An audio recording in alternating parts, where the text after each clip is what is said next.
ठीक है, देखो टैक्स इनवॉइस बड़ा प्यारा सा चैप्टर, इजी सा चैप्टर, बहुत प्रिसाइज है कि 3-4 जगह से ही क्वेश्चन आते हैं, बहुत सिंपल है, कोई हाई फाई नहीं है, बट इसमें 2 अमेंडमेंट है, रट दो, ऑप्शन भी नहीं दे रहा हूं, वो 2 अमेंडमेंट रट दो, क्योंकि उन्हीं 2 अमेंडमेंट में से क्वेश्चन आने के बहुत चांसेस है। मे अटेम्प्ट की आरटीपी में वो अमेंडमेंट कवर किया है, सितंबर के आरटीपी में फिर कवर करेगा और जनवरी के आरटीपी में फिर कवर करेगा, क्योंकि वो अमेंडमेंट अच्छे हैं, केस सिनेरियोज में भी वो अमेंडमेंट कवर किया है, अच्छे अमेंडमेंट है, ऐसा नहीं है कि बकवास है। ठीक है, चलो अपन स्टार्ट करते हैं चैप्टर, बाकी आगे धीरे धीरे देखते रहेंगे सर। टैक्स इनवॉइस, सिंपल सी बात है सर, टैक्स इनवॉइस किसको इशू करना पड़ता है सर? जो भी पर्सन रजिस्टर्ड है वो रजिस्टर्ड पर्सन ही टैक्स इनवॉइस इशू कर सकता है, प्रोवाइडेड वो सप्लाई कर रहा है गुड्स एंड सर्विसेज जिस पे जीएसटी लगता हो, तभी वो टैक्स इनवॉइस इशू कर सकता है। मतलब मैं प्यार से ये बोलना चाहता हूं कि ऐसे कोई भी पर्सन जो सप्लाई कर रहे हैं, बट जो सप्लाई कर रहे हैं वो टैक्सेबल नहीं है, तो फिर आप टैक्स इनवॉइस इशू नहीं कर सकते, बिल ऑफ सप्लाई इशू करोगे, जैसे कि कंपोजिशन वाले लोग, और या ऐसे कोई भी पर्सन जो एग्जेम्प्टेड गुड्स में डील करते हैं वो बिल ऑफ सप्लाई इशू करते हैं। ठीक है, ऐसा कोई भी पर्सन जो टैक्सेबल और एग्जेम्प्ट दोनों में काम करता है वो invoice come bill of supply issue करता है। ऐसा कोई भी पर्सन जो एग्जेम्प्टेड और टैक्सेबल दोनों सप्लाई करता है वो invoice come bill of supply issue करता है, ध्यान रखना। ठीक है, चलो तो ये वाली जो बात है मैं आपको मस्त बताता हूँ, कुछ चीजें पढ़ने की नहीं है, कुछ चीजें नहीं है, इसको तो काट दो। क्यों काट दो सर? हम टाइम ऑफ सप्लाई चैप्टर में यही चीज पूरा पढ़े, तो जब आप टाइम ऑफ सप्लाई चैप्टर में ये चीज पढ़ चुके हो कि क्या टाइम लिमिट होती है इनवॉइस इशू करने की, तो दोबारा क्यों पढ़ोगे? वही चीज हम पढ़ चुके हैं, तो यहाँ दोबारा नहीं पढ़ना, आपका टाइम बचेगा, बिल्कुल भी नहीं पढ़ना यहाँ पर। आगे आओ, ये भी काट दो, ये सब हम पढ़ चुके हैं कि इनवॉइस कब इशू करना होता है। इसके बाद important content of tax invoice, इसमें मेरे को एक चीज बहुत इंपॉर्टेंट लगती है, जब अभी मैं मेन बुक से पढ़ाऊंगा तो आपको टिक कराऊंगा, वो चीज वो बहुत इंपॉर्टेंट लगती है, that is the amendment for September exams also, that is amendment for September exam, circular के थ्रू अमेंडमेंट है, and that is very important. Amendment ये हुई है सर्कुलर के थ्रू, आगे बताऊंगा, थोड़ा सा रुक के बताता हूँ क्योंकि पहले वहां तक पहुंचे तो सही। तो सर टैक्स इनवॉइस बनाते हो जीएसटी, उसमें name, content, serial number, GST number वगैरह देते हो, नेम, एड्रेस वगैरह, एचएसएन कोड्स की कहानी होती है sir. HSN code 4 digit 6 digit याद है, 5 करोड़ से ऊपर गया तो बोलो, 5 करोड़ से ऊपर टर्नओवर गया तो 6 डिजिट, और 5 करोड़ से कम रहा तो 4 डिजिट एचएसएन कोड। ठीक है, एचएसएन कोड, फिर आप टैक्सेबल वैल्यू बताते हो, जीएसटी वगैरह अलग से जो चार्ज किए वो बताते हो, प्लेस ऑफ सप्लाई बताते हो, ये सब चीजें होती है सर। ठीक है sir, manner of issue of invoice बहुत सिंपल, सीरियसली मे अटेम्प्ट में इसका क्वेश्चन है,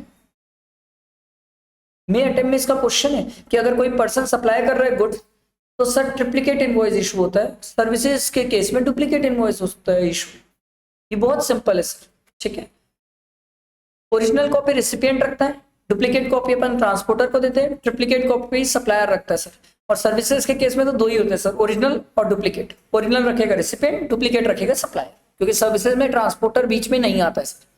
ठीक है, ई इनवॉइसिंग की रिक्वायरमेंट बताओ भाई, टर्नओवर की लिमिट 5 करोड़, याद है ना सर, 5 करोड़ आपके लिए एप्लीकेबल है कि 5 करोड़ से। अच्छा एक बात, मेरा क्वेश्चन है, बहुत सारे लोग इस पे कंफ्यूज हैं सर, ई इनवॉइसिंग और डायनामिक क्यूआर कोड अलग अलग चीजें हैं सर।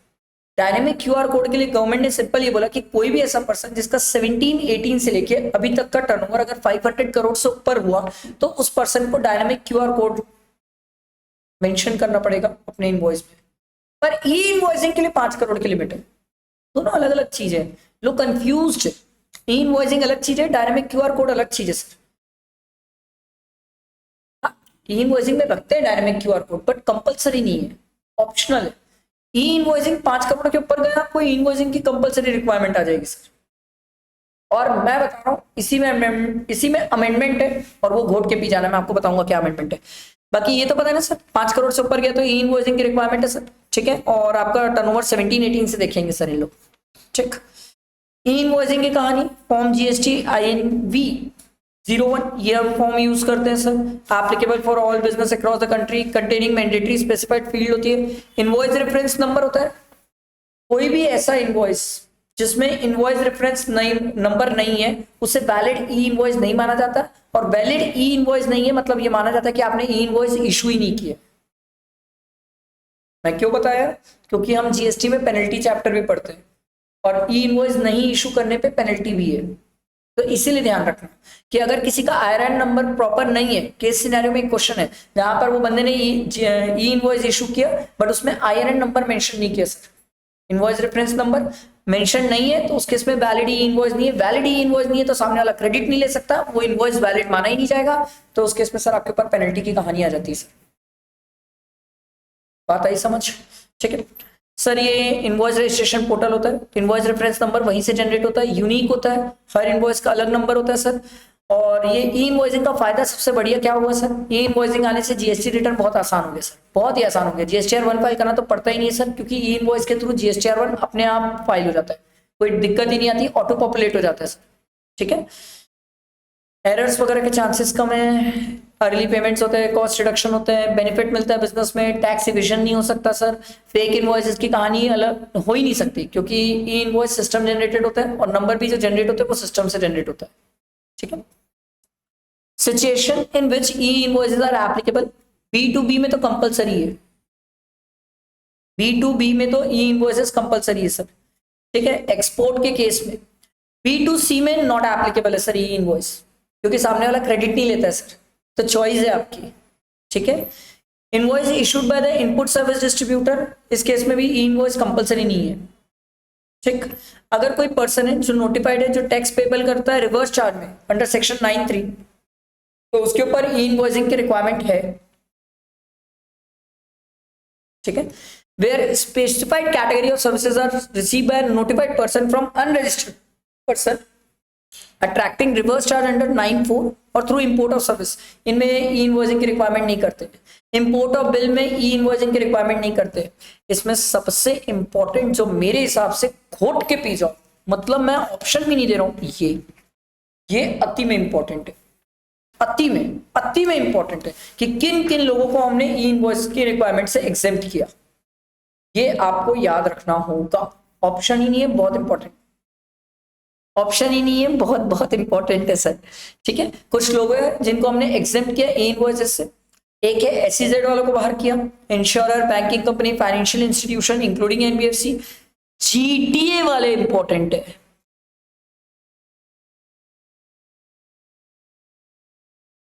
ठीक है, supply of transportation passenger service या फिर passenger services by way of admission to exhibition to cinematographic film, इसमें ये वाला याद रखेंगे सर, ये इंपॉर्टेंट है। आप सर गवर्नमेंट डिपार्टमेंट को हमने बाहर किया ई इनवॉइसिंग से, मैं बोल रहा हूं गवर्नमेंट ई इनवॉइस इशू नहीं करेगी, बट अगर कोई गवर्नमेंट को सप्लाई कर रहा है सर्विसेज, उसको तो ई इनवॉइस इशू करना पड़ेगा सर, प्रोवाइडेड वो रजिस्टर्ड पर्सन है, उसका टर्नओवर 5 करोड़ के ऊपर है। ये एग्जाम में आएगा कि सर अगर गवर्नमेंट क्या गवर्नमेंट को ई इनवॉइसिंग की रिक्वायरमेंट है? नो, गवर्नमेंट एग्जेम्प्ट है sir, government e invoicing issue नहीं करेगी सर। बट कोई अगर गवर्नमेंट को सप्लाई कर रहा है तो उस केस में ई इनवॉइसिंग कंपलसरी है सर, प्रोवाइडेड वो 5 करोड़ से ऊपर का टर्नओवर हो सर, ये ध्यान रखना सर, ये आप ध्यान रखेंगे sir. Overall workflow of invoice कैसी कहानी चलती है sir, form GST INV 01 file किया जाता है सर, फिर अपलोड किया जाता है, इनवॉइस रेफरेंस नंबर रहता है सर, उससे देखा जाता है, फिर चेक किया जाता है, यही सब कहानी है सर। ठीक है sir, auto generated auto populate होता है सर GSTR 1 में, फिर सामने वाले के 2A 2B में रिफ्लेक्ट करता है सर। ठीक है, ई वे बिल सिस्टम भी होता है, इसी इनवॉइसिंग से हम ई वे बिल भी जनरेट कर सकते हैं। ठीक है, ये सब एग्जाम के लिए मेरे हिसाब से पढ़ने की जरूरत नहीं है। ठीक है, नॉलेज अलग मैटर है, एग्जाम के लिए तो बिल्कुल भी नहीं sir. Cancellation of reported invoice आप कैंसिल कर सकते हो sir, with in a specified period time आप कैंसिल कर सकते हो। आप इनवॉइस में क्या क्या रिपोर्ट करते हो सर, GST वगैरह सब डिटेल्स वगैरह इनवॉइस, ये इंपॉर्टेंट। रिवाइज टैक्स इनवॉइस, ये क्या होता है, किसको पता है? एकदम सिंपल है सर, 1 अप्रैल को मैं लायबल टू रजिस्टर था। ठीक है, 20 अप्रैल को मैंने अप्लाई कर दिया रजिस्ट्रेशन के लिए, क्या मैंने 30 डेज के अंदर अप्लाई किया? यस, मेरे को RC ग्रांट हुआ सर 25 अप्रैल को। तो सरकार बोलती है सुनो भैया, यहां से लेके यहां तक का जो काम होगा ना आपका बीच का, इस बीच के काम के लिए ही आपको क्या इशू करना पड़ता है? Revise tax invoice. मैं बोला कब तक इशू करना है? सरकार बोली जिस दिन तेरे को RC ग्रांट हुआ है ना, यहां से तू 1 मंथ ऐड कर ले, मतलब 25 अप्रैल से लेके 25 मई तक मेरे पास टाइम है रिवाइज टैक्स इनवॉइस इशू करने के लिए। क्या बोला, समझ आया? मैं चाहूं तो कंसोलिडेटेड भी इशू कर सकता हूं, पर प्रोवाइडेड कंसोलिडेटेड के लिए कहानी ये कि सामने वाला अनरजिस्टर्ड होना चाहिए, क्योंकि अगर रजिस्टर्ड है तो मैं कंसोलिडेट नहीं कर पाऊंगा, वो क्रेडिट कैसे लेगा? समझ आई बात? अगर इंटर स्टेट है तो सर कंसोलिडेट करने सरकार मना करती है अगर आपकी वैल्यू 2,50,000 से एक्सीड करती है। तो अगर 2,50,000 से कम है तो आप उसको कंसोलिडेट कर सकते हैं। प्रैक्टिकली ये 2,50,000 के लिमिट चेंज होकर अब 1,00,000 रुपए हो गई है। आपको 1 लाख याद रखना है। दोनों दोनों दोनों मई तक के लिए 2,50,000 थी, सितंबर के लिए और आगे जनवरी के लिए 1 लाख हो गई लिमिट।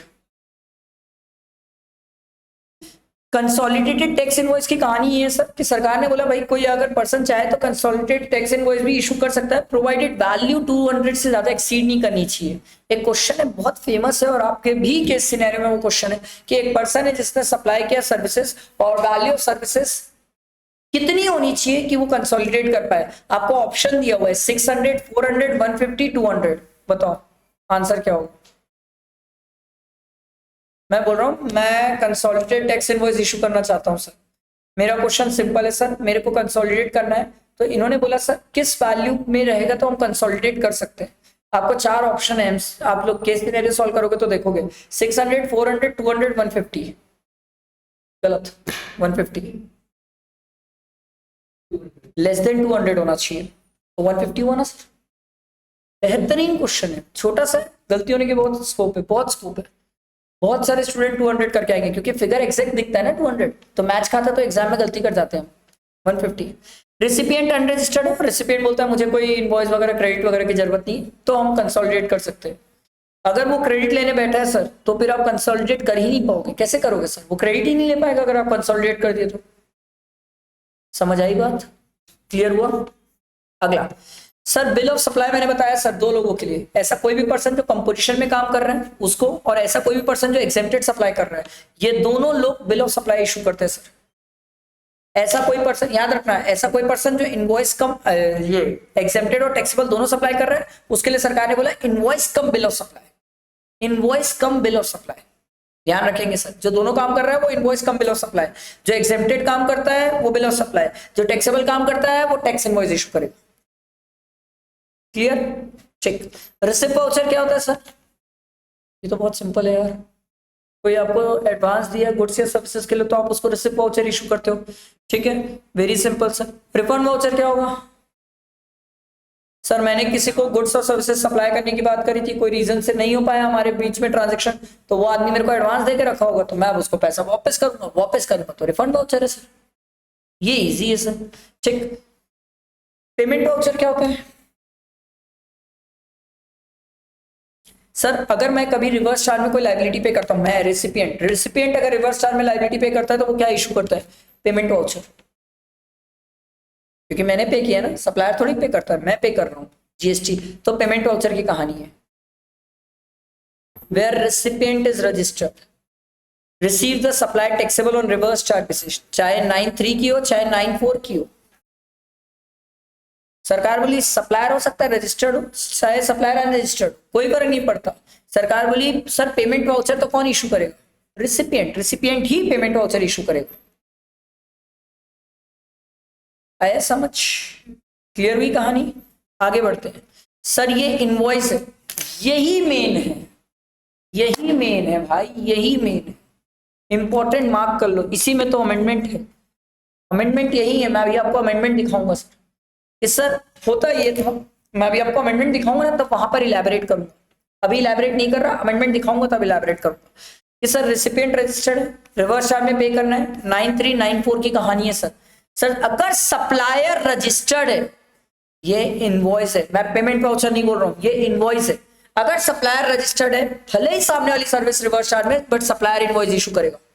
बट अगर सप्लायर रजिस्टर्ड नहीं है तो ये पहली बार हुआ है कि अमेंडमेंट से हमने रेसिपिएंट को पकड़ा, हमने रेसिपिएंट को बोला भाई तू इनवॉइस इशू कर, क्योंकि सप्लायर अनरजिस्टर्ड है, सप्लायर इशू कर ही नहीं सकता इनवॉइस। कैसे करेगा मेरे को आप ये बताओ? यही तो अमेंडमेंट है, यही अमेंडमेंट है कि अगर सप्लायर अनरजिस्टर्ड है तो रेसिपिएंट को हमने बोला भैया तू इनवॉइस इशू कर। होता क्या था, लड़ाई होती थी, समझो मेरी बात, रियल लाइफ में लड़ाई होती थी। अब लड़ाई क्यों होती थी मैं आपको बताऊं, थोड़ी लंबी कहानी है, चलो सुनो मजा आएगा। मजा आएगा, लंबी कहानी और इसी के साथ अमेंडमेंट भी कवर करूंगा। 2 मिनट रुक जाओ, वो डेबिट नोट क्रेडिट नोट बता दूंगा, वो कोई बड़ी चीज नहीं है, आप मेरी बात समझो। सप्लायर अनरजिस्टर्ड, रिसिपिएंट जो रजिस्टर्ड होता था, ठीक है, रिसिपिएंट जो होता था वो रजिस्टर्ड होता था। अब बात ये होती थी जब तक ये प्रोविजन नहीं आया था तो बात ये होती थी कि भैया ऑब्लिगेशन सप्लायर का इनवॉइस इशू करने का। सप्लायर बोला मैं क्या घंटा करूंगा, मैं तो अनरजिस्टर्ड हूँ। तो रिसिपिएंट बोला भाई पूरे प्रोविजन जाके पढ़ ले, मेरे ऊपर कहीं लिखा भी नहीं कि मेरे को इनवॉइस इशू करना है। बात समझ आई? अब लड़ाई इस पे नहीं थी, लड़ाई इस पे थी कि रिसिपिएंट इनवॉइस इशू करता नहीं, सप्लायर कर सकता नहीं। रिसिपिएंट बोला मेरी क्रेडिट मैं लूंगा, क्रेडिट रिवर्स चार्ज में मैंने पे किया, मैं क्रेडिट लूंगा। सरकार बोली मेरे बाप क्रेडिट तब होती है जब बिल होता है, क्रेडिट तो तब होती है जब बिल होती है। तो रिसिपिएंट बोला मैं क्या करूं, मैं तो वैसे भी रिवर्स चार्ज में पे कर रहा हूं, आपको कैश में पे कर दिया, अब जो कैश में पे किया हूं वो तो मेरे को क्रेडिट में लेने दो, वो तो मेरे को क्रेडिट में लेने दो। तो ये सरकार बोलती थी कहां है इनवॉइस, बिल दिखा। समझ आ रही है? बिल दिखा।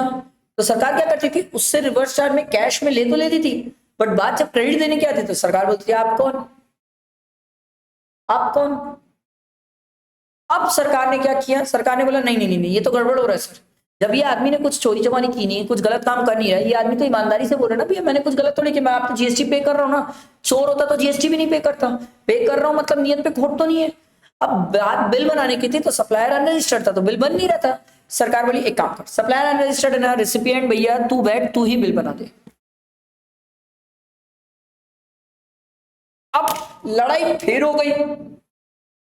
रिसिपिएंट बोला बिल कब बनाऊं, रिसिपिएंट बोला बिल कब बनाऊं।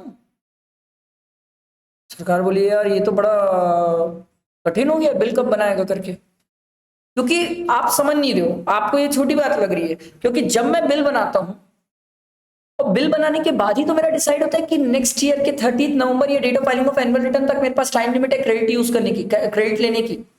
तो मेरा तो पहले ये डिसाइड करना बिल कब बनेगा, ये तो पहले बताओ।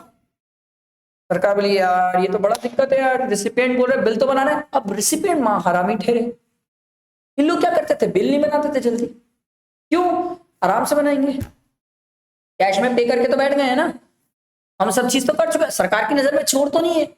अब बिल अपन तब बनाएंगे जब अपन को लग रहा है कंफर्टेबल है, अपन को क्रेडिट लेना है सर, इस बार आउटपुट टैक्स लायबिलिटी बहुत ज्यादा हो रही है, तो अपन बिल बनाएंगे। फिर सरकार बोली ये तो गलत है यार, साला कोई तुम्हें 2020 में सप्लाई करेगा, तुम 2023 में जाके बिल बनाओगे, फिर तुम बोलोगे अभी क्रेडिट की टाइम लिमिट खत्म नहीं हुई है, 2024 तक मैं क्रेडिट लूंगा, ये तो गलत हो रहा है यार, माल सप्लाई तो 20 में हो गया था। सरकार बोली हम कितने सालों तक याद रख पाएंगे। तो सरकार बोली भैया एकदम सिंपल, सप्लायर जब सप्लाई करेगा गुड्स या रिसीव, जब भी रिसीव करोगे, रिसिपिएंट जब भी रिसीव करेगा गुड्स या सर्विसेज, उसके 30 डेज के अंदर तुम बिल बना दो। किसको बोला गया, रिसिपिएंट को, क्योंकि सप्लायर तो वैसे ही अनरजिस्टर्ड, सप्लायर तो वैसे ही अनरजिस्टर्ड है। तो रिसिपिएंट को बोला गया जब भी तू गुड्स और सर्विसेज रिसीव करेगा उसके 30 डेज के अंदर तू बिल बना दे। क्या बोला, समझ आया? ये तो 30 डेज बोला, यही अमेंडमेंट, यही amendment very very important, blood में बैठा लो, वोट के पी जाओ इसको, इतनी गजब अमेंडमेंट है। आएगा, ऑप्शन भी नहीं दे रहा हूं मैं आपको, नहीं आएगा, आएगा, ऑप्शन ही नहीं है कि नहीं आएगा, आएगा। क्या बोला, समझ आया? क्लियर हुआ है सबको, बैठा दिमाग में? Check. Debit note credit note समझते हो?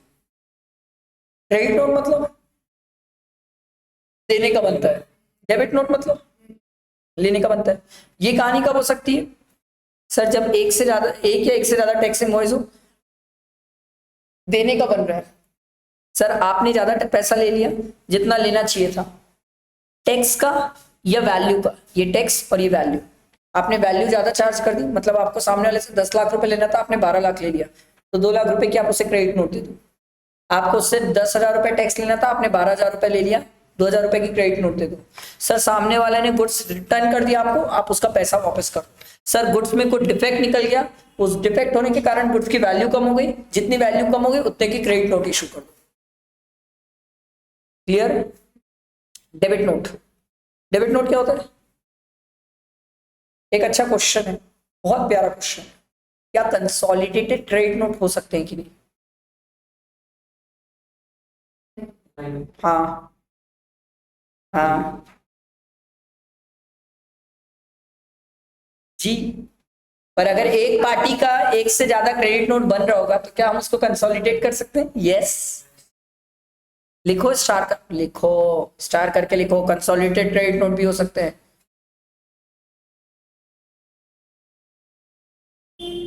ध्यान रखिएगा सर। ठीक है। डेबिट नोट मतलब पैसा लेने का बनता है। लेने का कब बनेगा सर?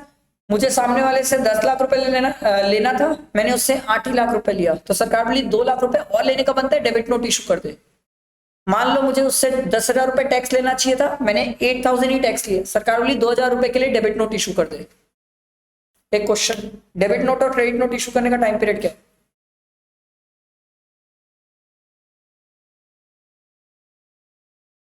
सेम ही तो है, सेम ही तो है sir. 30 November of the succeeding financial year और date of filing of annual return, दोनों में whichever is earlier.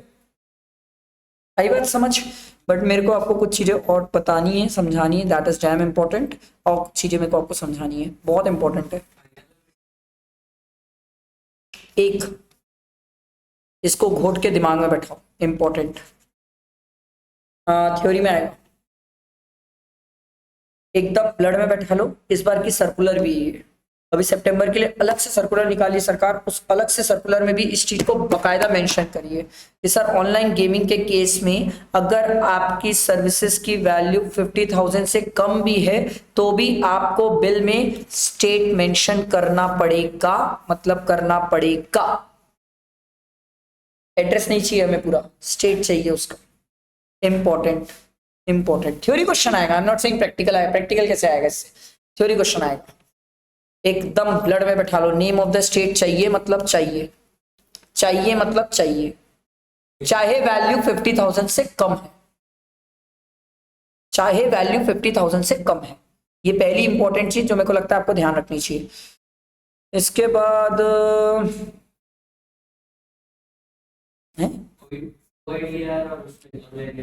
Online gaming, invoice come bill of supply, याद है ना सर? अभी बताया किसमें यूज होता है, जहां कोई पर्सन टैक्सेबल और एग्जेम्प्ट दोनों सप्लाई कर रहा है। ठीक है, इसमें ये वाला सर्कुलर, ये तो बहुत सिंपल है कि अगर किसी को हम ई इनवॉइसिंग से एग्जाम कर रहे हैं तो वो पूरी एंटिटी को एग्जाम करते हैं, पर्टिकुलर ट्रांजेक्शन को एग्जाम नहीं करते। ठीक है, पर ये वाला इंपॉर्टेंट है, पुराना है बट अभी भी इंपॉर्टेंट है कि सर अगर आप गवर्नमेंट को सप्लाई कर रहे हो, गवर्नमेंट भले ही टीडीएस पर्पज के लिए रजिस्टर है, सरकार वाली घंटा फर्क पड़ता है, ई इनवॉइसिंग तो इशू होगा सर। अगर सामने वाले का टर्नओवर 5 करोड़ से ऊपर है तो वो गवर्नमेंट को सप्लाई करेगा तो ई इनवॉइस इशू होगा, भले ही गवर्नमेंट टीडीएस पर्पज के लिए रजिस्टर्ड है, उससे फर्क नहीं पड़ता। इस सर्कुलर में क्रिस्टल क्लियर क्लैरिफाई किया गया कि अगर गवर्नमेंट रजिस्टर्ड है मतलब रजिस्टर्ड। हाँ, गवर्नमेंट किसी को सप्लाई करेगी तो ई इनवॉइसिंग नहीं है, वो एग्जेम्प्ट है, वो एग्जेम्प्ट है, उस पर कोई दिक्कत नहीं है। मैं आप लोगों के लिए वो बनवा रहा हूँ, आई हैव प्लान दैट। अभी मैं इस चीज का 100% श्योर तो नहीं बोल सकता, but I am planning that पूरी जीएसटी में जितने भी केस सिनेरियोज है, सर्कुलर्स है, नोटिफिकेशन है, सबको समराइज्ड, सबका समराइजेशन चैप्टर वाइज। एक ये है very very important, very very important sir, very very important, very important. अब भी सिखाया सर, सप्लायर अनरजिस्टर्ड है, रिसिपिएंट रजिस्टर्ड है, रिवर्स चार्ज में जीएसटी पे करना है, इनवॉइस कौन इशू करेगा? Recipient. Very very important, supplier जो रजिस्टर्ड नहीं है उसमें इन्होंने ऐसे भी सप्लायर को घसीटा है जो टीडीएस पर्पस के लिए रजिस्टर्ड है, जो कि गवर्नमेंट है। टीडीएस पर्पस के लिए और कौन है? गवर्नमेंट ही तो है सर, सेक्शन 51 में। वेरी वेरी इंपॉर्टेंट, मतलब अगर कोई गवर्नमेंट है जो टीडीएस पर्पस के लिए रजिस्टर्ड है तो उसे भी रिवर्स चार्ज के केस में इनवॉइसिंग से बाहर करा गया। क्या बोला, समझ आया? आराम से, कोई गड़बड़ी नहीं है सर। सप्लायर अगर गवर्नमेंट है और गवर्नमेंट अपने आप को टीडीएस पर्पस के लिए रजिस्टर करिए तो उस केस में हमने गवर्नमेंट को बोला जब तू भी इनवॉइस इशू मत कर, चलेगा, रिसिपिएंट ही मरेगा। मतलब गवर्नमेंट अपना काम थोप दिए सामने वालों में, आसान भाषा में गवर्नमेंट ने अपना काम थोप दिया। जबकि गवर्नमेंट, एक बात बताओ, जब टीडीएस पर्पस के लिए रजिस्टर्ड हुई तो जीएसटी में तो वो रजिस्टर्ड ऑलरेडी हो गई थी, तो उसे क्या दिक्कत थी इनवॉइस इशू करने में? बट गवर्नमेंट बोली नहीं नहीं, हम ये कचर कचर पालेंगे ही नहीं। वेरी वेरी इंपॉर्टेंट, मेरे हिसाब से तो ये सबसे इंपॉर्टेंट, भयानक इंपॉर्टेंट। 1 नवंबर को आया है, मई अटेम्प्ट के लिए एप्लीकेबल नहीं था, सितंबर के लिए तो है, सितंबर और जनवरी के लिए तो डेफिनेटली है, मई के लिए तो था ही नहीं सर। समझ आया सबको? And this this this this this very very important, जो मैंने आपको बताया, अब भी पढ़ाते टाइम बताया कि सर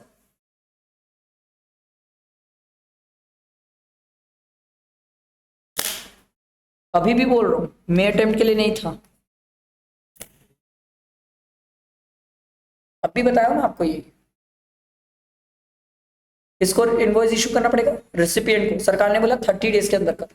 ये रेसिपिएंट महा हरामी होते थे, इनवॉइस इशू नहीं करते थे, करते ही नहीं थे, इनवॉइस इशू नहीं करते थे तो जीएसटी पे करने की कैश में लाइबिलिटी नहीं आती थी, बहुत बचते थे भाई, बहुत बचते थे।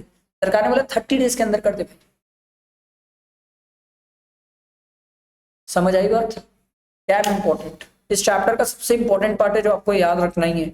इसमें मैं ऑप्शन नहीं दे रहा हूँ सर, कोई ऑप्शन नहीं है इसमें। बाकी चीजें तो बहुत सिंपल है, बाकी ऐसा सच मुझे तो कोई इतना टिपिकल कोई पार्ट लगा नहीं कि ऐसा कुछ जो आप कंफ्यूज हो जाओ या ये सब, बाकी तो सिंपल था सर। बाकी कोई इतना खास हार्ड है नहीं, कुछ है नहीं। डेबिट नोट क्रेडिट नोट हम सीखे सर, बट ये याद रखना कंसोलिडेटेड क्रेडिट नोट हो सकते हैं सर, लोगों को ये नहीं पता है, कंसोलिडेटेड क्रेडिट नोट हो सकते हैं। सेकेंडरी डिस्काउंट के लिए कभी क्रेडिट नोट इशू नहीं होता सर, ठीक है। बाकी तो सर ठीक है, सिंपल इतना ही था ये चैप्टर, आई बात समझ?